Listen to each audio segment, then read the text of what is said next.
Welcome students with this another video lecture of design of pulley arm.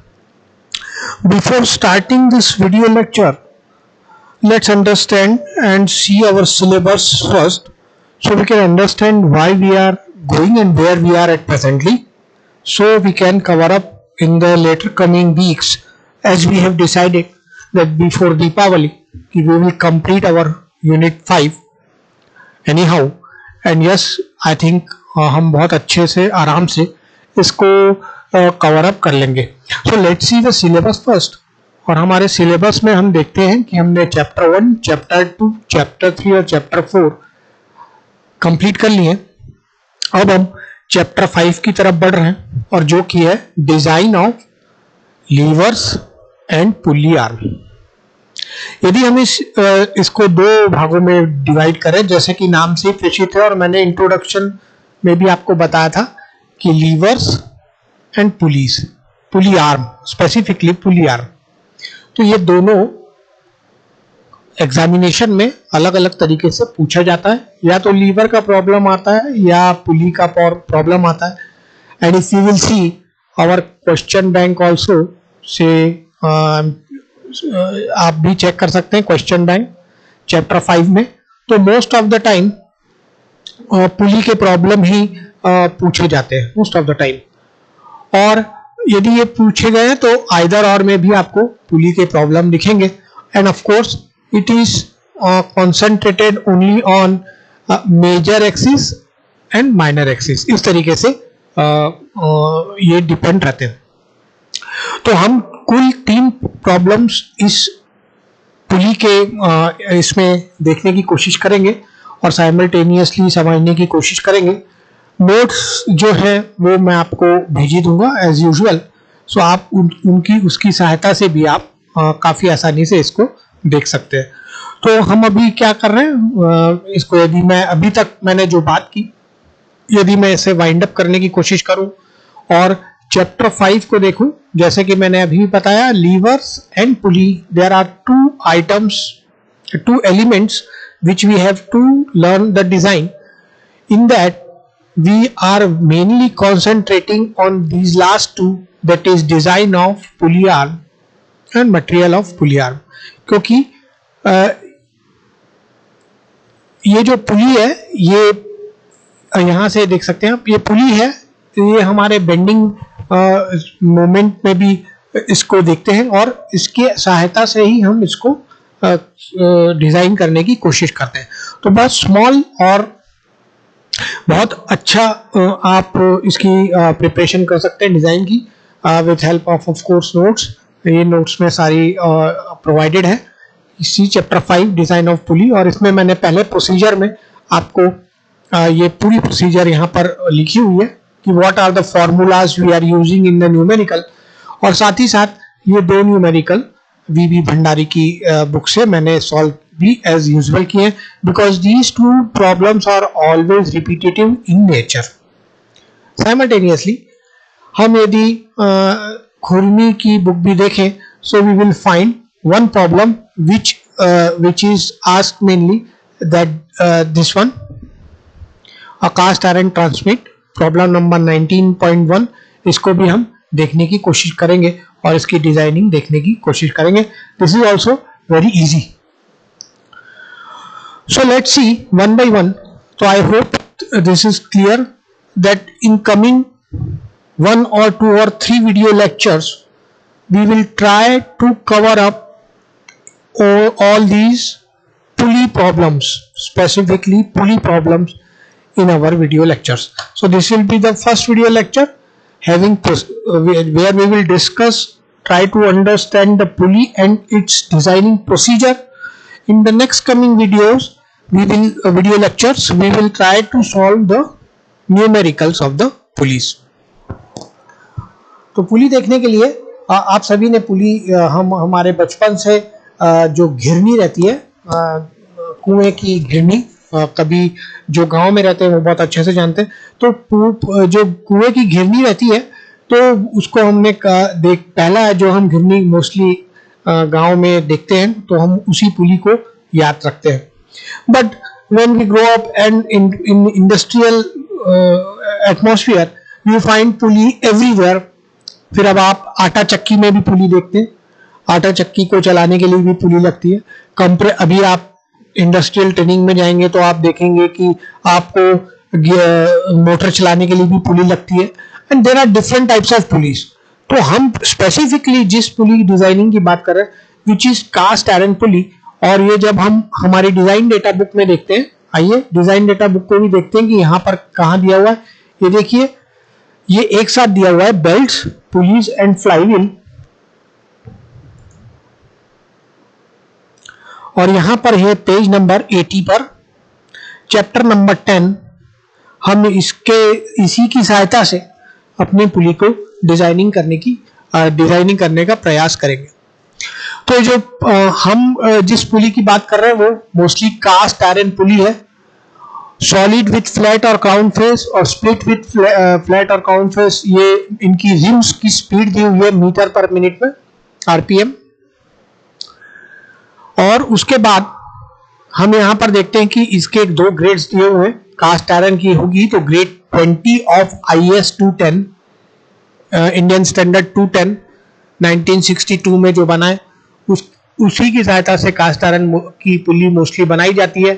और एक mild steel के लिए Indian standards 226 1962, ये दोनों दिया गया है। जब हम इस डिजाइन डेटा बुक को आगे देखते हैं तो हम ये देखते हैं कि इसमें 2 दी हुई है। एक तो कास्ट आयरन पुली प्रोपोर्शंस दिया हुआ है, दूसरा आपको बाद में माइल्ड स्टील पुली प्रोपोर्शंस दिया हुआ है। ये 2 आपको चैप्टर्स दिए हुए हैं। तो हमको मोस्टली कास्ट आयरन पर ही निर्भर रहना है, तो हम इस कास्ट आयरन को ही ज्यादा से ज्यादा देखने की कोशिश करेंगे। तो इस डिजाइन के पहले और लास्ट में जैसे कि हम कोई भी डिजाइनिंग करते हैं तो कौन सा डायग्राम बनाएंगे, हम ये वाला डायग्राम बनाएंगे। और इसी A1, D1, L, R इन सबको B/2 इन सबको लेते हुए हमने हमारे जो नोट्स है उसकी भी प्रिपरेशन हमने कुछ इसी तरीके से करके रखी है कि हम जब न्यूमेरिकल सॉल्व करें so we will use this same as our design data book. तो पुलिस क्या है? The pulleys are used to transmit power from one shop to another by means of, अब यहां ध्यान से देखेंगे, फ्लैट बेल्ट, वी बेल्ट और ropes. तो पुली क्या है? पावर ट्रांसमिशन के लिए लगाई जाती है। और किसकी सहायता करने के लिए लगाई जाती है? फ्लैट बेल्ट, वी बेल्ट और रोप। हमें इन तीनों की भी डिजाइनिंग नेक्स्ट कमिंग चैप्टर्स में करनी है। तो हम जब उस चैप्टर्स को पढ़ेंगे, because these two things are very much integrated with each other, और हम अपने जब डिजाइन डेटा बुक को भी देखते हैं और चैप्टर नंबर 10 को भी देखते हैं तो हम पाते हैं कि ये देखिए चैप्टर नंबर 10 में भी ये सब एक साथ ही है। इसलिए बेल्ट, पुलीज एंड फ्लाईव्हील क्यों है? Because all are related to power transmission. तो ये एक ही चैप्टर में रखा हुआ है।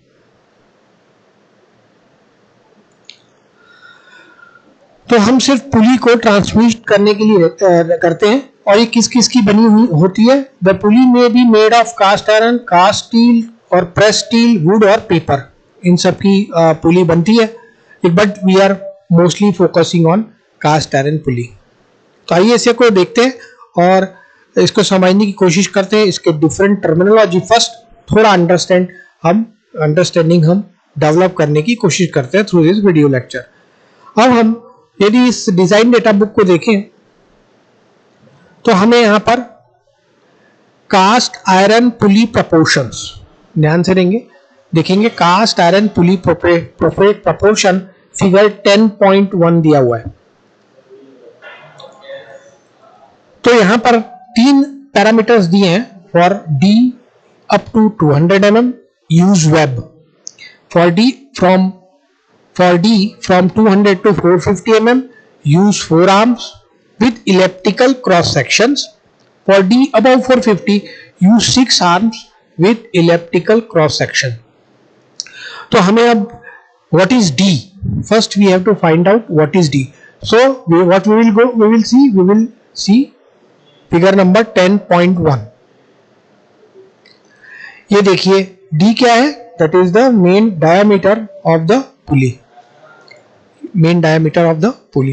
तो ये डायमीटर हमने कहां से सिलेक्ट किया, और इस डायमीटर के लिए इन्होंने 3 कंडीशंस दी है, और ये कंडीशंस है for D up to 200 mm use web, for D up to 200 to 450 use 4 arms elliptical cross section, same D for D above 450 is 6 arms with elliptical cross section.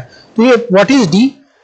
ये D हम कहां से select करते हैं? ये देखिए preferred nominal diameters. ये यहां से जैसे हम शाफ्ट का डायामीटर सिलेक्ट करते थे वैसे ही हम पुली का डायामीटर भी सिलेक्ट करते हैं, और पुली का स्टैंडर्ड डायामीटर जो रहता है वो इस टेबल से हम सिलेक्ट करते हैं, दैट इज 40, 45, 56, 63, 71, 80, 90 इस तरीके से.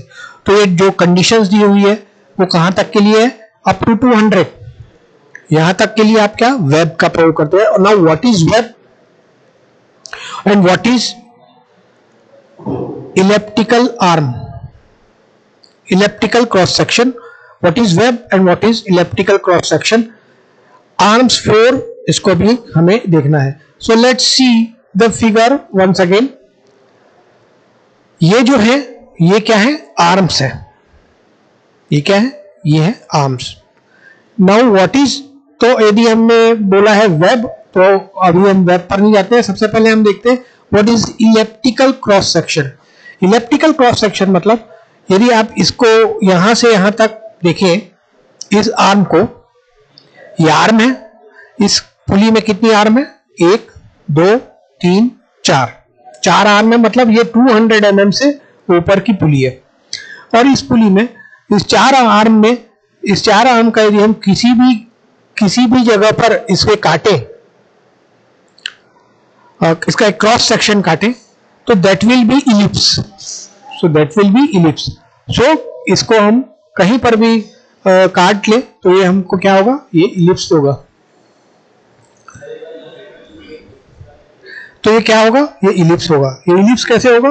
ये नोट्स में देखते हैं. यदि मैं यहां पर इस आर्म को काटूं तो that will be a ellipse. तो इलिप्स में क्या होगा? एक होगा आपका मेजर एक्सिस और दूसरा होगा माइनर एक्सिस.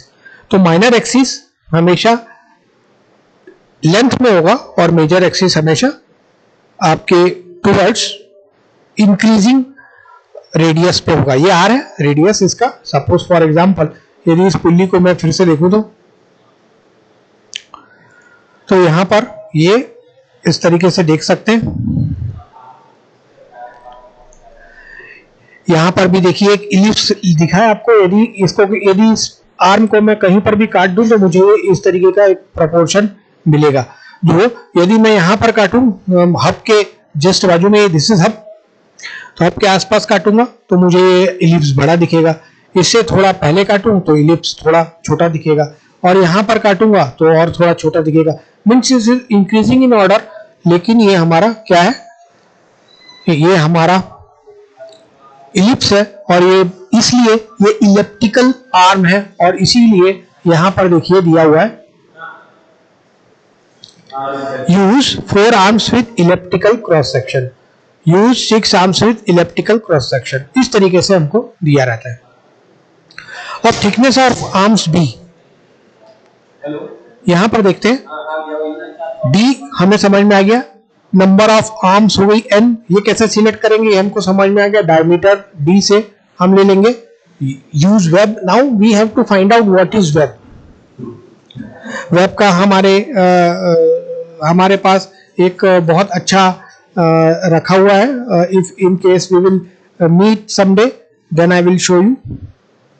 अब यदि ये इलिप्टिकल नहीं है और एक प्लेन सिंपल जोड़ा हुआ है, so we call it as web. और वेब 4 भी हो सकती हैं, 6 भी हो सकती हैं, और इन दोनों के बीच में जो यदि कभी भी आप किसी आर्म को काटेंगे तो you will never find any ellipse, then it is called web.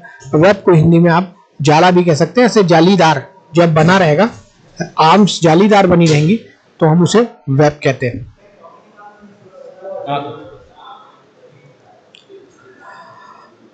आइए अब इसकी थोड़े से और टर्मिनोलॉजी देखने की कोशिश करते हैं डिजाइन डेटा बुक के सहायता से।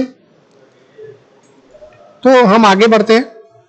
जैसा कि हमको पता है कि अब ये हम मोस्टली इलेक्ट्रिकल के ही प्रॉब्लम को देखने की कोशिश ज़्यादा करते हैं। और यहाँ पर देखिए ये outer diameter A1, inner diameter आप जानते हैं पुली के जो विड्थ है, ये विड्थ है A, कॉर्नर टू कॉर्नर इसको हम A कहते हैं। और हम मोस्टली A को ही ज़्यादा डिज़ाइन करते हैं। ज़्यादातर फॉर्मूले आपको A पर ही बेस मिलेंगे। थिकनेस ऑफ आर्म्स B, इसकी मोटाई, आर्म्स की मोटाई B, ये देखिए यहां से यहां तक आर्म्स की मोटाई B, और जो लोएस्ट मोटाई है वो B1। साइमल्टेनियसली यदि हम इसकी विड्थ को देखें, चौड़ाई को देखें, तो बाहर की जो चौड़ाई है वो है A और अंदर की शॉर्ट चौड़ाई है वो A1। ये यहां से यहां तक, इसको हम रेडियस कहते हैं। ये जो रेडियस है छोटा सा, यहां जो रेडियस बन रहा है ये, इसको हम कहते हैं R1। और ये जो रेडियस है ये इसको कहते हैं R2। और ये B/2 कैसे आया यहां पर, इसको ध्यान देंगे। यदि इसकी थिकनेस B है, यदि इसकी थिकनेस B है, तो जो माइनर एक्सिस है ये मेजर एक्सिस है और ये माइनर एक्सिस है, तो minor axis always be B/2। किसके लिए? कास्ट आयरन पुल्ली के लिए। ये ध्यान रखेंगे। कुछ और स्टैंडर्ड्स भी इसमें अच्छा, ये बोर है जिसमें शाफ्ट लगता है और इस शाफ्ट में आपको की भी है। यहाँ पर ये देख सकते हैं आप, ये की लगी हुई है। और ये बोर का डायमीटर, सॉरी हब का डायमीटर ये D1 है। ये अंदर वाला जो है ये क्या है, ये शाफ्ट का डायमीटर। ये हम प्रॉब्लम पहले कर चुके हैं। थिकनेस T और H जो एज है ऊपर आई हुई है उसको हम प्रदर्शित कर रहे हैं। अब हम देखते हैं कि B1, B near the boss, near the boss मतलब हब के पास,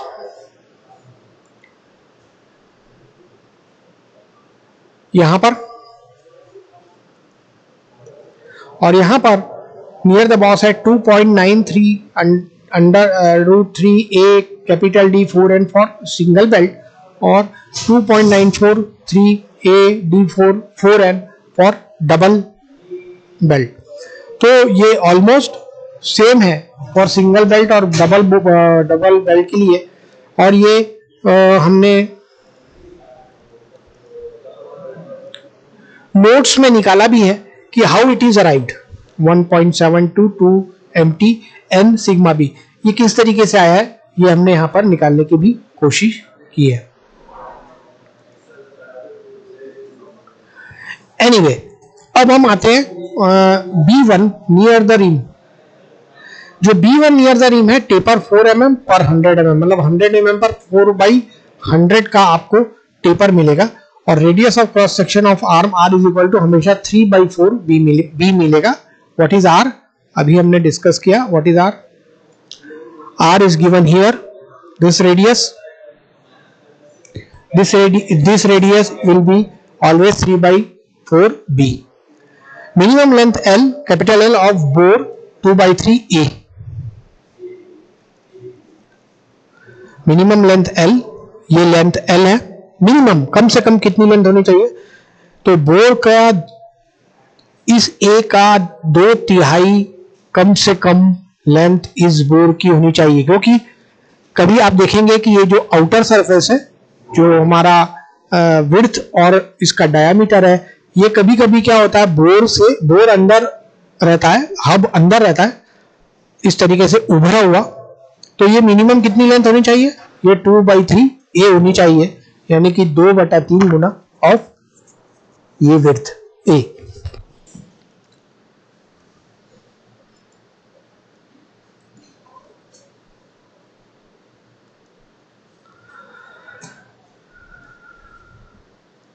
इसके बाद हम देखते हैं कि हमारे जो नोट्स को देखने की कोशिश करते हैं। और यहाँ पर देखिए हमने स्टार्ट किया है। तो सबसे पहला स्टेप है, ये आपको सब याद रखना है। It's also changes with problem to problem. Problem की तरह ये थोड़ा सा डिफर होता रहता है। तो यहाँ पर देखिए mt is equal to P R N by two, और ये मैं p क्या है, r क्या है, सबसे पहले इसे डिफाइन करते हैं। ये हमने भंडारी की बुक से एज इट इज लिया है। mt is equal to torque transmitted by the pulley newton mm में, हाँ ये ध्यान रखेंगे। p, capital P, tangential force at the end of each arm, जो टेंजेंशियल फोर्स लग रहा है, जो फोर्स टेंजेंट में लग रहा है और आर्म के कॉर्नर में, उसको हम न्यूटन में लिए। आर रेडियस ऑफ रिम, ये mm में लिए। और n is equal to number of arms, ये आप निकाल सकते हैं डायरेक्टली टेबल से, 4 या 6। और mb इज इक्वल टू है pr, ये mb is equal to pr हमने माना कि ये जब हम इस टेंजेंशियल फोर्स और रेडियस को जब मल्टीप्लाई करेंगे तो हमारा mb आएगा, दैट इज बेंडिंग मोमेंट। और इसी pr को यदि मैं इस इक्वेशन में ट्रांसफर कर दूं तो it will be mt is equal to mb n by 2, और यही यहां पर लिखा भी है। तो ये एक इक्वेशन बन गई हमारी, जिसमें टॉर्क और बेंडिंग मोमेंट दोनों का समावेश है। n is equal to number of arms, इसकी सहायता से हम एक इक्वेशन निकाल सकते हैं। Polar moment of inertia is equal to pi A B cube divided by 64, ये इलिप्स के लिए होता है।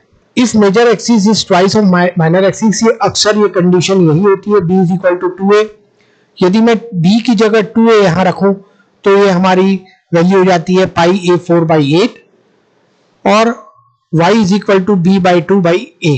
तो इस तरीके से हम निकाल सकते हैं a और b की वैल्यू, जो कि हमको निकालनी है हमेशा मेजर एक्सिस और माइनर एक्सिस की क्वेश्चंस में।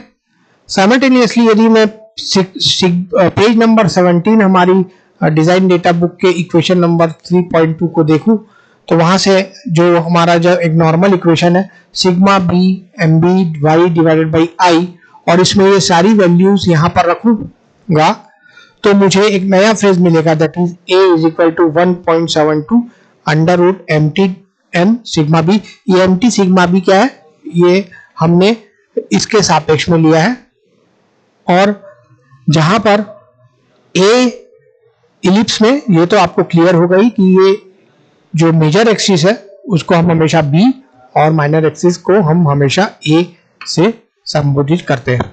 एक और फ्रेज ये 6 में दिया हुआ है, capital R is equal to capital D by 2 minus small d by 2। ये फॉर्मूला आपको बहुत ज्यादा ध्यान में रखना है, जहां पर ये d जो है ये पुली का डायमीटर है और स्मॉल d जो है वो शाफ्ट डायमीटर है। कभी कभी न्यूमेरिकल में इस r को भी निकालने बोलता है, इस r को, इस रेडियस को। तो उस समय हमको यदि पुली का आर्म का कैपिटल D पता है और शाफ्ट डायमीटर पता है तो इस फॉर्मूले की सहायता से हम आसानी से इसे निकाल सकते हैं। हम इसको सम अप करेंगे और एक बार जो अभी तक हमने डिस्कशन किया उसको एक बार फिर से देखना चाहेंगे ताकि हमारा जो ये क्लियर रहे। तो डिजाइन डेटा बुक में मैं फिर से रिपीट करता हूं, पेज चैप्टर नंबर 10 में हमें कास्ट आयरन पुली और माइल्ड स्टील पुली दी हुई है, जिसका नॉमिनल डायमीटर जैसे हम शाफ्ट डायमीटर को प्रयोग करते थे ठीक उसी तरीके से इसी नॉमिनल डायमीटर का प्रयोग करते हुए हम पुली का डायमीटर निकालते हैं। उसके बाद तत्पश्चात हम उसकी चौड़ाई भी निकालते हैं, प्रेफर विड्थ। उसके बाद हम नंबर ऑफ आर्म्स निकालने की कोशिश करते हैं, कितनी उसकी भुजाएं हैं, आर्म्स एंड भुजाएं, और इस टेबल की सहायता से हम कितनी भुजाएं होंगी उसका भी निर्धारण करते हैं। और हर बार हमारी जो भुजाएं हैं वो इलिप्टिकल होनी चाहिए, मतलब कि वलयाकार, आई थिंक जिसको बोलते हैं इलिप्टिकल, उस तरीके से होनी चाहिए। और 200 mm तक कास्ट आयरन पुली के डायामीटर के 200 mm तक आप वेब का प्रयोग करते हैं जाली, जिसमें कि ये किसी तरीके के कैलकुलेट नहीं होंगे। और साथ ही साथ हम जब इसको देखते हैं तो हम यहां पर देखते हैं तो हम n is equal to 4 arms या 6 आर्म इसका प्रयोग करना है क्या, इसको भी चेक करने की कोशिश करते हैं। जब हम इसीलिए आगे बढ़ते हैं तो हमें और माइल्ड स्टील पुली प्रपोर्शन भी दिखता है, जिसका प्रयोग हम अभी नहीं करेंगे बिकॉज हम अभी सिर्फ अपना ध्यान कास्ट आयरन पुली के डिजाइनिंग पर ही रखेंगे। रेफरेंस के लिए आप जो नोट्स है उसका तो प्रयोग करें ही, साथ ही साथ आप एक जनरल रेफरेंस के लिए आप खुरमी की पेज नंबर 715 से आप फ्लैट बेल्ट पुली में फर्स्ट चैप्टर इसको देख सकते हैं, जहां पर कास्ट आयरन पुलिस का प्रयोग किया हुआ है और इसके बाद उन्होंने ये सारी चीजों को निकाला हुआ है। Simultaneously you will see the questions also, solve question यहां पर नीचे भी आप देख सकते हैं एक दो। हम इस problem number next video lecture में हम इस प्रॉब्लम नंबर 19.1 को सॉल्व करने की कोशिश करेंगे। So thank you very much students, thank you very much for your kind attention.